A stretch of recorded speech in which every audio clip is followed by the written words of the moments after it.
Hey, brother, I got an awesome question from a good man this morning. He said, how can I keep from letting others' negative emotions from affecting me?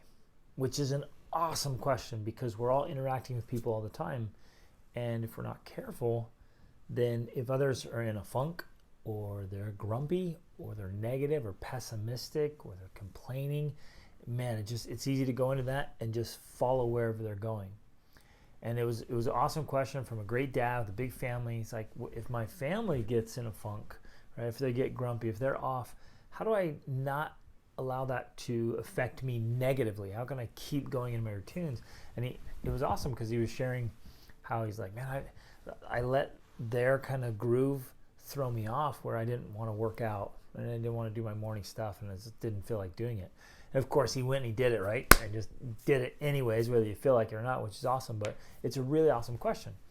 So the first thing is you have to just take total ownership, absolute extreme responsibility and ownership for the energy that you bring to any situation or interaction.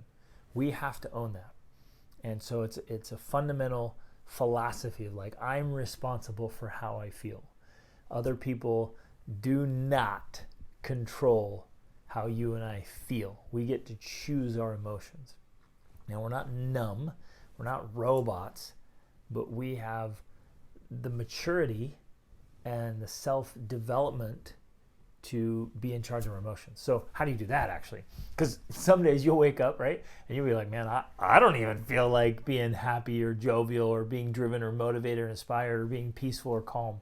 Sometimes you just wake up and you're like, man, I don't feel like it.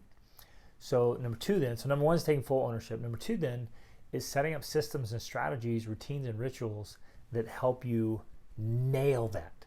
So every single morning, you have to come up with a morning routine, a morning ritual that helps you get in the right state, right? To get in the right space so that you are addressing your mind, body, and spirit every morning, which is part of the triple trifecta, right? So the first trifecta is mind, body, spirit. So if you're going to win, you have to address those three things every single day. And that's what we teach and track inside the Be the Man Masterclass. And the tribe we have there, that community, we're tracking those things because if you'll address those things, man, it will totally transform your life. So you get up, you address those things, so you're in a really great spot. Then when you're ready to engage with the world, wherever they're at, it's okay. You've got reserves. You've filled your well, so to speak. And so you have water to share, energy to give, and you're in a good spot. And so if you go out and they're off, like you can bring the light, right, to whatever misty darkness might be out there, whatever it is, whether it's people you work with or people you live around, the community or the organization you're involved in, whatever. I mean, I say especially when things are challenging and situations are tough and people have a tendency to be looking down or be discouraged or they lack motivation. Especially then, you have to be in a good spot so you can do that. So here's a few strategies that I've used because you guys, I was in the spot. I was just like a thermometer. I'd go into any situation, and if they were up, I was up. If they were down, I was down. I just went with them. And then I realized, no, I don't want to be the thermometer. I want to be the thermostat. I want to set that temperature. I want to come in. If there's darkness in there, I want to come in low and get low and down. I want to come in and bring the light. And if it's cold and distance, I want to bring the warmth. If the conversation's negative, I want to turn it positive. If the energy is blah or grumpy or complaining or blaming, I want to come in and bring positivity and gratitude. And I became the influencer, the factor, the change, instead of just going in and being changed. And it was challenging for me. And so I wish I had someone to share these tools with me to switch that around. So read great books, listen to great things, memorize great things, great quotes, great ideas, great statements, identity statements that'll be yours. Listen to great music. Have a playlist with songs in there that every time you listen to those songs, man, just lights you up. Now, some of you have a playlist stacked with songs that bring you down. Ditch all that stuff. Remove all negativity. Remove the news. Remove negative people. Any kind of negativity that's coming in your life, get rid of it. because it will have an effect. Do not kid yourself. It's pretty naive to think you can consume something and it won't affect you. Input determines output. So get rid of all negative, bring in positive, bring it in strategically. Have that playlist. So if you're feeling down, man, kick on a song. Let's go and move your body and do.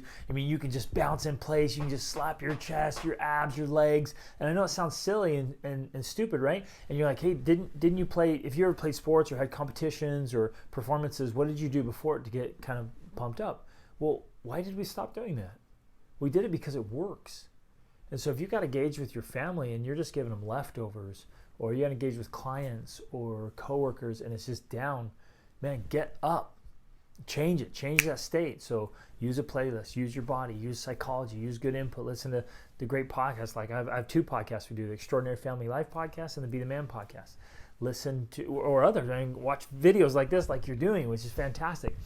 Like set up systems and strategies to support the thing you want.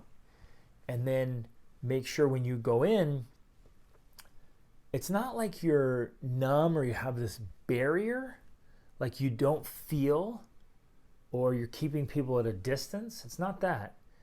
It's having some sovereignty where even if I'm right there with people and they're in a different space, it's almost like I have a filter or I have boundaries, which we should all have very good boundaries. And I have some other great videos about setting up boundaries and being firm and kind, but not letting people push you around.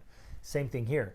You can go in fact, listen, gentlemen, I'm going to invite you, even challenge you to be the king in your kingdom. Be the king. Now, if you're being the little kid in your kingdom, then everything else everyone's doing is affecting you and pushing you around, and you're like a log floating in the currents, and the winds and the waves are pushing you all over the place. If you're the king, you're like a yacht that has motors and sails and determines which way it goes, right? Like that great poem by Ella Wheeler Wilcox. It's like, the winds of the seas are the ways of fate as we voyage along through life. 'Tis the set of the soul that decides its goal and not the calm or the strife. It's you deciding like, nah, man, this is how I'm going to be. And if they want to throw their wind and their waves at you, all right, be the rock, be the lighthouse. And let that wind howl, let the waves crash. You're like, I got this. Because that's where we want to be. We want to develop ourselves enough to where we can be that strength for our families and for our businesses, for our clients, for our patients, for our communities. And as things get tough, right now we're in a tough time in the history of the world, and it's going to get worse before it gets better. Man, you have to lead out for your families. And the first place is to have that emotional sovereignty. Again, you're not numb. You're not hiding or disguising or burying emotions. You're the master of your emotions. And so you control and direct them. And you're using things to make sure you're in a good space. And when you get knocked off, refill, reset, re-engage. And so be the thermostat. Set that temperature where you want it to be. Be the leader. Be the influencer. Don't go in just constantly being and only being influenced. Again, feel it out. Feel what needs to be felt, but don't let things overwhelm you, especially if it's negative. If it's negative, you don't have to do that. You can be the light and the warmth and the strength and the goodness to bring that in there. So remember, you are and we're absolutely responsible for the energy we bring. And we don't have to let the negativity from others affect us. You get to the space where, and again, I had to learn this, right? I practice this, but it's a learnable skill. And then you get to the spot where you're just like, yeah, I'm totally sovereign. I'm independent here. And I can be the influencer instead of always being influenced by others. So get after it, practice it. Ask me any questions, any other things you have. Let me know how I can help you with tools, resources, trainings, the latest tactics to be the man.